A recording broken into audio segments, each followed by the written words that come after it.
हाँ, आज मेरे मायके से बड़ी मजेदार खुशबू आ रही है। लगता है भाभी या मम्मी कुछ मजेदार खाना बना रही है।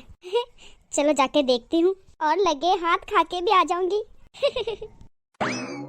राधा घर से बाहर जा रही होती है कि पीछे से उसकी सास आ जाती है। ओ मैडम, कहाँ निकली आपकी सवारी है? वो माँ जी, दरअसल वो ना आज मायके में भाभी के थोड़ा सर में दर्द हो गया है। बस एक अच्छी ननद होने का फर्ज निभा रही हूँ, इसलिए उनका हाल चाल पूछने जा रही हूँ। कोई जरूरत नहीं है, डेली तेरे मायके में किसी न किसी की तबीयत खराब हो ही जाती है और रोज तू फुदक के चली जाती है। हमारी ही अक्कल को पत्थर पड़े थे जो पड़ोस की ही लड़की को बहू बना दिया। अब आपका मायका 100 किलोमीटर दूर है, उसमें मेरा क्या कसूर?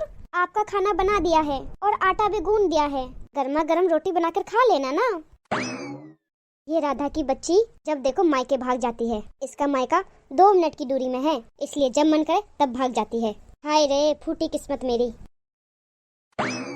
हेलो मम्मी, हाय भाभी। क्या बात है, आज तो बड़े शाही और लजीज पकवान बने जा रहे हैं।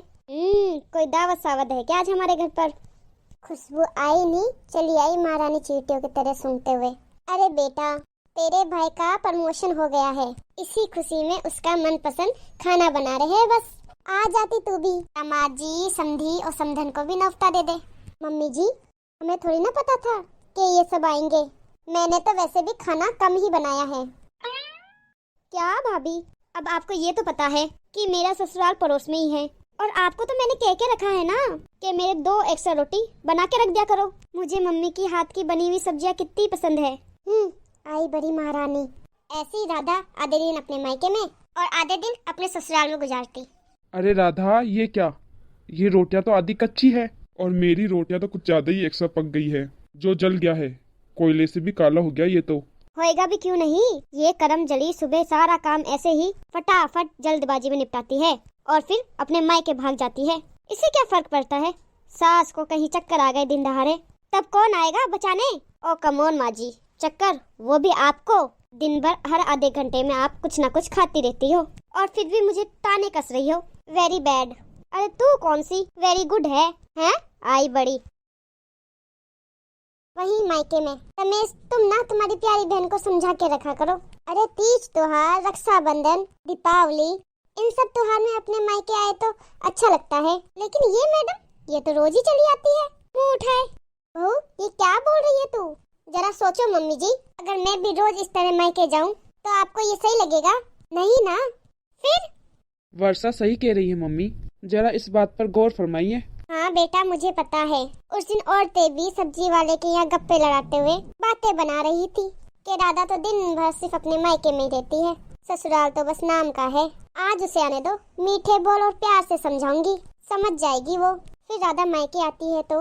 मम्मी, आपको कोई दिक्कत तो नहीं है ना मेरा आपसे इस तरह मिलने आने से?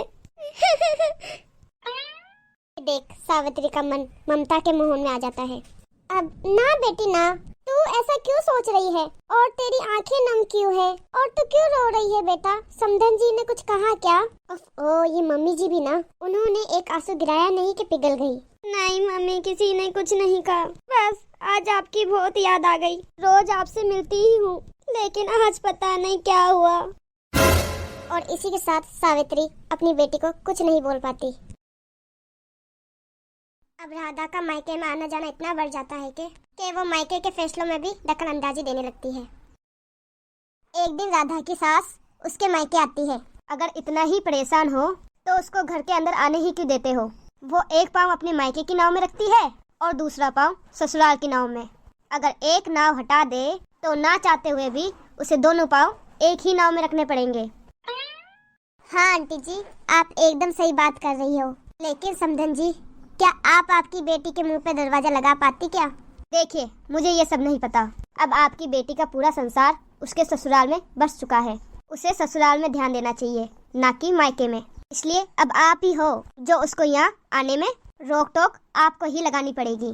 बस यही कहने आई थी। नमस्ते। अगले दिन। बहू, आज मेरी थोड़ी तबीयत खराब है बेटा, तू कहीं जाना मत। मम्मी जी, मैं यहाँ पड़ोस में ही अपने घर पर हूँ, आपको किसी चीज़ की जरूरत पड़े तो मुझे आवाज़ दे देना। वो क्या, मेरी मम्मी के भी सर में दर्द है तो मुझे वहाँ जाना पड़ेगा। आप अपना ध्यान रखना। चली गई मायके अपनी बीमार सास को बिस्तर पर छोड़कर, निकम्मी कहीं की। रात में जब राधा का पति और उसके ससुर ऑफिस से आते हैं तब वो देखते हैं राधा घर पे नहीं है और राधा की सास बुखार से टप रही है। और तो और घर में कुछ खाना तक नहीं बनाया है। आज तो हद कर दी राधा बहू ने। काम काज का तो कुछ नहीं, लेकिन कम से कम अपनी सास की तबीयत का तो लिहाज रख लेती। कोई फिक्र, कोई चिंता नहीं। कुछ देर बाद राधा अपने ससुराल वापस आती है। राधा, घड़ी देखी तुमने? हाँ, घड़ी में 2 सुइयां एक साथ कितनी प्यारी लगती है ना। बिल्कुल आपकी और मेरी जोड़ी की तरह। मैं मजाक के मूड में बिल्कुल नहीं हूँ राधा। तुम्हारा ये मायके से ससुराल, ससुराल से मायके का घूमने का तमाशा बहुत हो गया। ये सब कब खत्म होगा? तुम्हें अंदाजा भी है माँ अंदर बुखार से तप रही है और तुम सुबह से अपने मायके में हो। राधा, तुम्हें अपने मायके जाना कम करना होगा, नहीं तो कहीं ऐसा ना हो कि एक दिन दोनों तरफ के रिश्तों की डोर टूट जाए और तुम बीच में ही लटकी रह जाओ। ठीक है सुमित, तुम टेंशन मत लो। मैं मायके जाना तो नहीं छोड़ सकती, लेकिन अपना बहु धर्म अच्छे से निभाऊंगी। मैं मम्मी जी का एकदम नाजुक हल्के पत्ते की तरह ध्यान रखूंगी और आप लोगों को शिकायत का मौका भी नहीं दूंगी। अगर आज मेरी माँ को कुछ हो जाता ना राधा, तो उसकी जिम्मेदार तुम होती। अरे माना कि तुम्हारा मायका पास में है, लेकिन ये मत भूलो तुम इस घर की बहू हो। अगर कल को तुम्हारी माँ को बीमार छोड़कर तुम्हारी भाभी भी मायके चली जाए तो तुम्हें कैसा लगेगा? हम ये नहीं कह रहे कि तुम अपने मायके मत जाओ, लेकिन कभी कभार अगर तुम्हारा ऐसा ही रहा तो मुझे ना चाहते हुए भी अपना ट्रांसफर करवाना पड़ेगा। मुझे माफ कर दो सुमित, मुझसे बहुत बड़ी गलती हो गई है। मुझे मम्मी जी को ऐसे छोड़ के नहीं जाना चाहिए था। और तुम ठीक कह रहे हो सुमित, मुझे डेली अपने मायके नहीं जाना चाहिए। मेरे डेली मायके जाने से तुम लोग ही परेशान नहीं हो, बल्कि मेरे मायके वाले भी परेशान हैं। उन्हें भी आस पड़ोस के ताने सुनने को मिलते हैं। आज के बाद मैं अपने मायके तभी जाऊंगी जब कोई काम पड़ेगा या फिर मेरी जरूरत पड़ेगी तब। चलो अच्छी बात है, तुम्हें समझ तो आई। अब तुम उदास मत हो। चलो हम दोनों माँ जी के लिए कुछ बनाते हैं ताकि उनको भी अच्छा लगेगा। ठीक है सुमित, तुम मम्मी जी के पास बैठो, मैं फटाफट कुछ अच्छा बना के लाती हूँ उनके लिए। और मैं मम्मी जी से भी माफी मांग लूंगी, काश वो मुझे माफ कर दे।